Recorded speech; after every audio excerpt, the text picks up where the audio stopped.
How do we stay motivated and manage dopamine at the same time? Dopamine is the molecule of motivation. Okay. If your dopamine is depleted, you will feel not motivated. A comment, a compliment, food, the more palatable a food, a really tasty chip compared to a slice of a potato that's baked but doesn't have anything on it, one truly releases more dopamine than the other. But we have a baseline level of dopamine. Nicotine, for instance, increases that by about 50%. Cocaine, 100% increase, a doubling.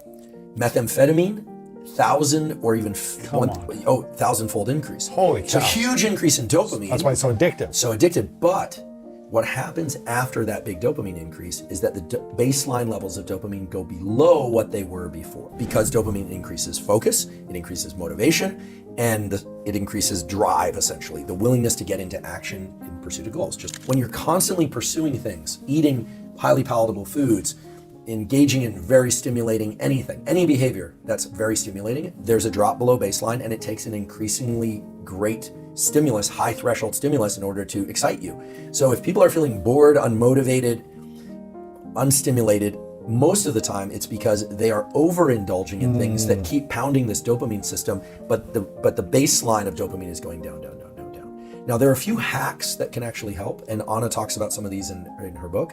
The main thing is if someone is engaging in any truly addictive behavior or substance, or a behavior that just doesn't feel like it's that great, but you're finding yourself doing it compulsively. Like wow, what are some examples? Texting, Instagram. I limit my Instagram time to 2 hours per day, which itself just sounds like a lot. I'm a grown adult, and I spend 2 hours on it, but I do a lot of work there, right? I'm trying to put out content that's educational. But sometimes I think to myself, like, I'm a grown man, I'm spending 2 hours a day on Instagram. Well, that's a lot of where we spend our time now. Yeah. But if you allow yourself 4 hours a day on social media, you'll probably find that you're scrolling, you're not even sure what you're looking for. Like, what am I doing? Exactly. I just wasted this time. Exactly. And what you're looking for is something to jolt that baseline. So you want to limit those behaviors, or in some cases, if it gets really severe, like it was for this individual, you want to eliminate. Completely, for 30, 60 days. Ideally, it's 30 days. Now, this is the same prescriptive that they give alcoholics, heroin addicts, etc.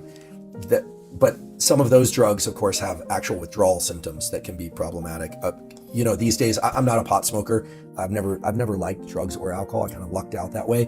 But and I'm not trying to demonize. I'm not passing judgment. But cannabis, for instance, is pretty in prominent use, and a lot of people, the idea of 30 days without that is, I think they probably say they could do it, but it would be very challenging for them.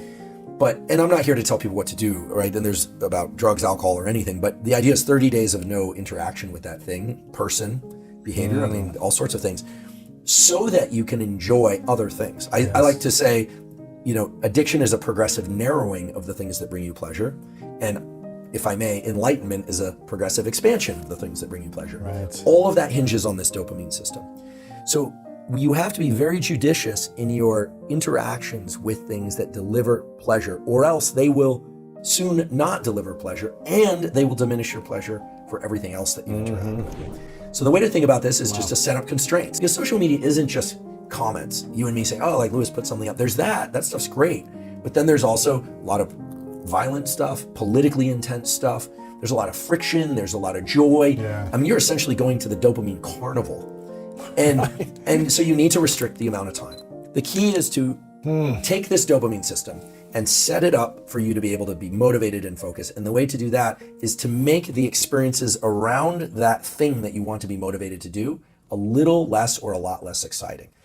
Now, there's some other hacks that Anna's talked about. And again, we can look to our friend Wim Hof. Other people have done this, although this was happening long before Wim.